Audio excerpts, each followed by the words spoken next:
Hello বন্ধুরা, তো গতকাল আমি চলে গিয়েছিলাম কলকাতার বিউটি এক্সপোতে। এটা হয়েছিল বিশ্ব বাংলা কমিউনিটি সেন্টারে। আর এখানে আমি সকাল সকাল পৌঁছে গেছি, কারণ আমারই এক ফ্রেন্ড আসার কথা ছিল, যে আসছিল পূর্ব মেদিনীপুর থেকে। তো অনেকটাই দূর, তো ওর জন্য আমাকে এন্ট্রি করিয়ে রাখতে হতো। তো আমি ওর জন্য এন্ট্রি করিয়ে রাখলাম। এখানে প্রচুর ভিড় ছিল, করিয়ে তারপর আমি বসেছিলাম। কিছুক্ষণ ওয়েট করার পরে প্রায় 1.5 ঘন্টার মাথায় সে চলে এলো। তো দেখো, ওর সাথে আমার মিট হয়ে গেছে। আমি তারপর তো একটুখানি বোর হচ্ছিলাম।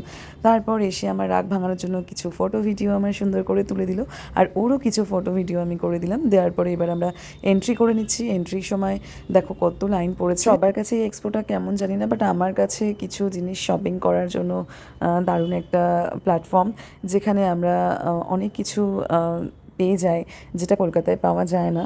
তো specially hair extension, hair accessories আর আইল্যাশ, আই মেকআপের কিছু জিনিসপত্র এইসব এক্সপোতে খুব ভালো পাওয়া যায়। সত্যি বলতে যার টানেই আমি বারবারই এক্সপোতে যাই। আর দেখো, এখানে আমি কিছু দেখে নিচ্ছিলাম টেস্টার, আই মেকআপের কিছু পিগমেন্টেড শ্যাডো। খুবই সুন্দর ছিল। এখান থেকে আমি 5টা নিয়েও ছিলাম। তো তারপর চলে এলাম স্টেজের দিকে। স্টেজে সব বিভিন্ন মেকআপ আর্টিস্টরা ডেমনস্ট্রেশন দিচ্ছিল। তো যেহেতু আমাদের হাতে টাইম কম ছিল, তাই এত কিছু দেখার টাইম ছিল না। বাট এখানে এই প্রোগ্রামটা আমাকে একটু অ্যাট্রাক্ট করেছিল, বিকজ এখানে ব্রাইডাল কম্পিটিশন হচ্ছিল। তো সবার কাজ দেখলাম, দেখে ওখান থেকে চলে গেলাম একটু প্রোডাক্ট নিতে। ওখান থেকে কিছু প্রোডাক্ট নিয়েছিলাম, নেওয়ার পরে আবার চলে এসেছি পিগমেন্টেড শ্যাডো আর ব্লাশ দেখতে। তো এটা দেখো বেস ব্লাশ, যেটা আমি কখনো ইউজ করিনি আগে।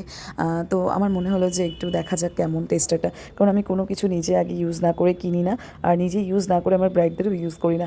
তো দেখো, আমি একটু লাগিয়ে দেখছিলাম যে কেমন লাগে। তো ব্লাশের কালারটা বেশ আমার ভালোই লাগলো।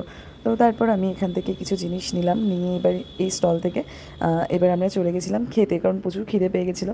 তো ওখানে আমরা খাওয়া দাওয়া করে তারপর এবার বেরিয়ে আসার পালা, কারণ তখন বিকাল হয়ে যাচ্ছে। তো বেরিয়ে এসে বাইরে এবার একটু ভিডিও আর ফটো নিয়ে নিলাম। নিয়ে এবার আমাদের ক্যাব বুক করে আমরা আমাদের বাড়ির দিকে রওনা দিলাম। মনটা আমার একটু খারাপ হয়ে গেছিলো, বিকজ আমি যে চশমাটা পরেছিলাম সেদিনই প্রথম ওটা কিনে পরেছিলাম, ওটা আমার মিসিং হয়ে যায় ব্যাগ থেকে। মানে আমি কোথাও হয়তো ফেলে দিয়েছি।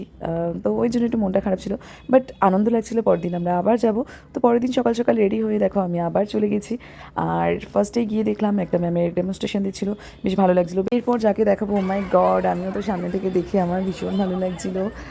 জাভেদ হাফিজ, আশা করি তোমরা সবাই চেনো ওনাকে।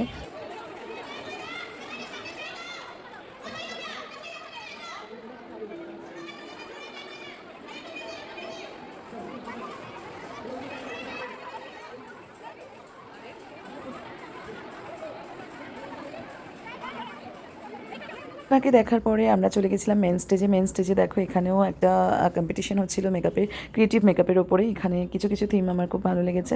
তো দেখো, এগুলোই আমি একটু ভিডিও করে নিয়েছিলাম তোমাদের সাথে শেয়ার করব বলে। তো এই জায়গাটাই আমি কিছুক্ষণ দাঁড়িয়েছিলাম, কিছুক্ষণ সময় কাটানোর পরে তারপর আমরা চলে এলাম জাভেদ হাবিব স্যারের ডেমনস্ট্রেশন দেখতে। তো এখানে দেখো, সব থেকেই দুদিনের মধ্যে কোনো স্টেজে যদি মানুষের ঢল নেমে থাকে, জনস্রোত নেমে থাকে, সেটা হচ্ছে এই স্টেজটাই। তো দেখো কত সুন্দর আর কত মানুষের ক্রাউড। আর এটাই হচ্ছে সাকসেস। মানে আমি আর কিছু বলতে পারবো না এই ব্যাপার নিয়ে, আর কিছু বলতেও চায় না। তো আমার দেখে ভীষণ ভালো লাগছিল যে উনি কতটা দিন, কতটা সময় উনি পরিশ্রম করে আজকে উনি ওই জায়গায় এসছেন। এসব দেখেও ভালো লাগে চোখে, কারণ এইসব জায়গায় পৌঁছানো মানে ভগবানের আশীর্বাদ ছাড়া কখনোই সম্ভব নয়।